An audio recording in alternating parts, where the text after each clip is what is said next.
I really believe we already know how to be great. And that hope or dream that there's a best self, and I think we all have that hope or dream that there's a best self lurking somewhere inside us, never even got started with me. And because I grew up believing I was not great.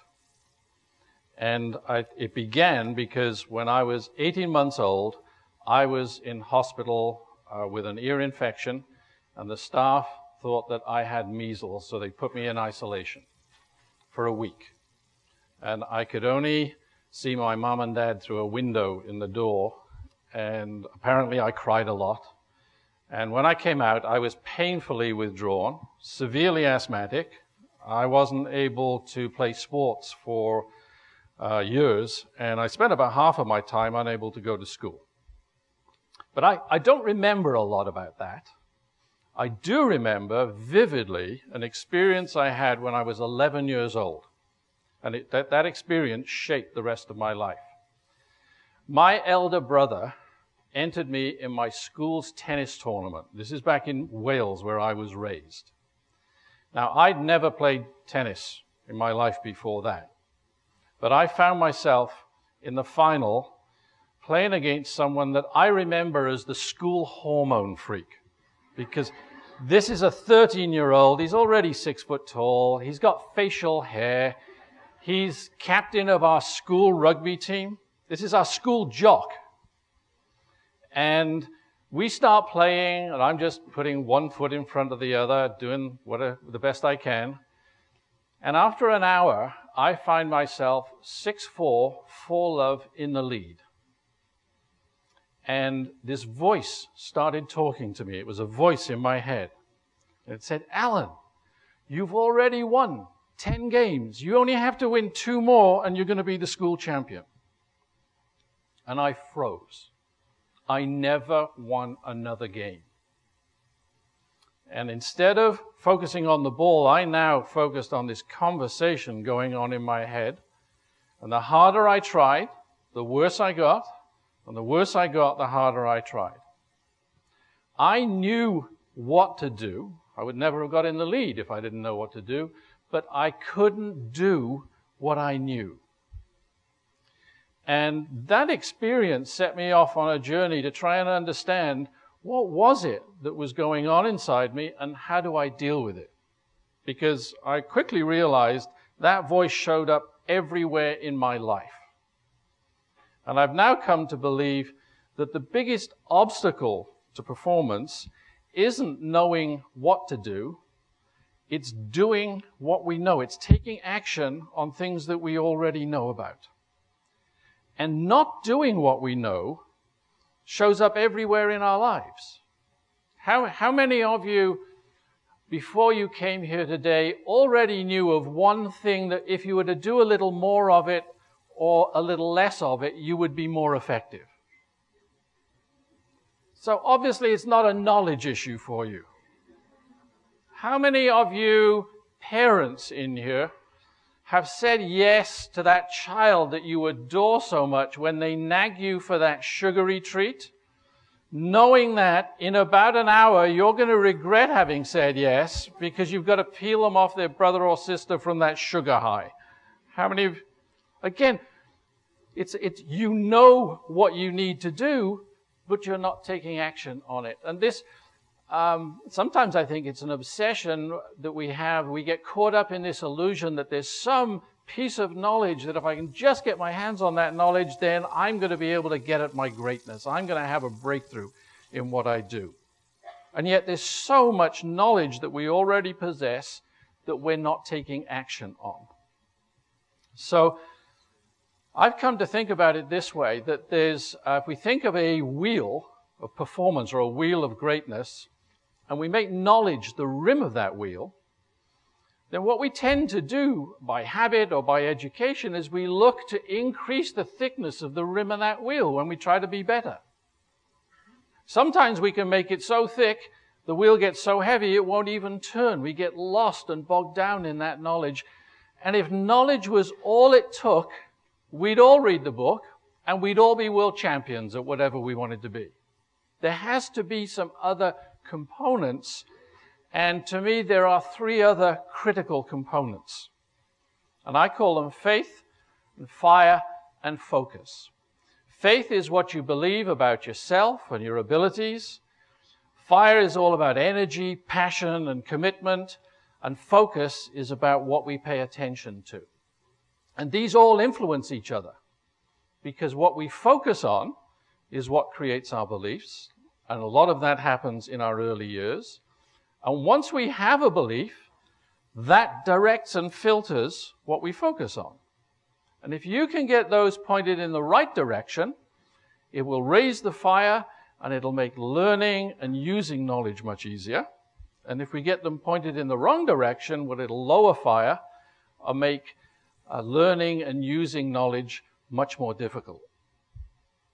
And the one that really seems to drive this wheel is focus. Focus seems to drive everything that we do. What we pay attention to drives everything that we do. So, what then stops us from doing what we know, from using this knowledge that we have?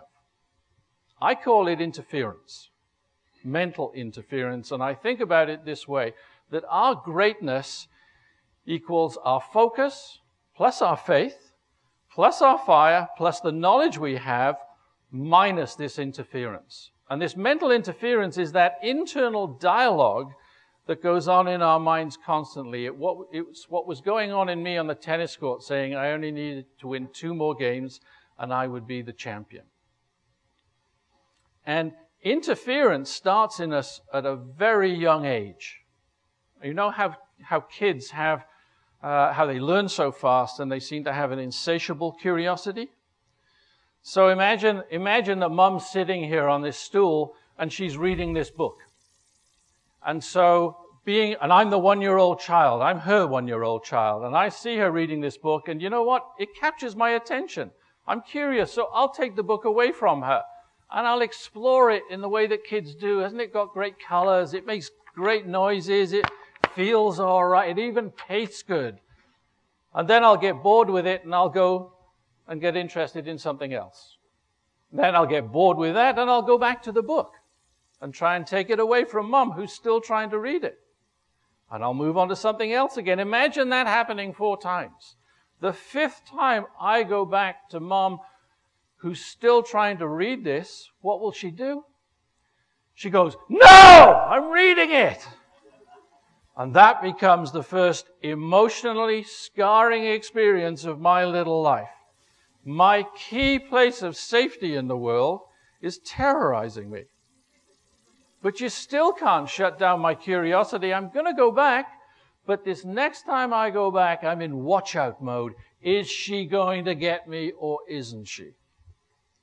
And when people go into watch-out mode, it starts to block their faith, fire, and focus, because watch-out mode is interference. I'm running into what is perhaps one of our greatest fears, and that's my fear of being judged, my fear that Mum is going to withhold her love from me. Interference, watch-out mode, shuts down our faith, our fire, and our focus. And I believe it shuts down the most powerful faculty that we have as human beings, and that's our ability to learn. So, what can we do to access this greatness that we have in us? Well, I believe it's there in what we already know. Earlier I said, focus drives everything that we do. So here's a blinding glimpse of the obvious. We're always focused on something. You know, if you read a good book, if you get lost in a good book or a good movie, you're focused. Or a good video game, you're focused. The key is, do we focus on the interference, or do we focus on what's actually happening, on the present? See, when you play your sports well one day and poorly the next, or when you play your musical instrument well one day and poorly the next, it's not a knowledge issue. The knowledge hasn't changed. It's a focus issue. When our kids are smart enough to get good grades but don't, or when they do their chores one day and not the next, that's not a knowledge issue. That's a focus issue. And here's a scary statistic for you. By one estimate, in US hospitals, 195,000 people die every year from preventable errors. That's 390 jumbo jets, by the way. From preventable errors, from errors that we have the knowledge to prevent. It's not a knowledge issue. It's a focus, a what we pay attention to issue. What we focus on creates our beliefs, and what we believe ignites our fire. So I'd invite you to think about a couple of questions when you're playing, when you're investigating, accessing your greatness or trying to help somebody else get at theirs. First of all, is it really a knowledge issue, or could it be a faith, fire, and focus issue that they're wrestling with? And secondly, in the way you go about trying to access your greatness, do you create interference or do you reduce it? By focusing beyond the interference, that's really how we can get out of watch-out mode. And I've now come to believe that I also already know how to be great. And I got to that because I've been lucky enough to have some people in my life who made it safe for me to explore how I choose what to focus on. And so ultimately, I've come to believe that the finest service we can give another human being or ourselves is to make it safe for them to explore their own experience, to explore what they focus on. Because that's where transformations and breakthroughs happen, and that's why we already know how to be great. Thank you.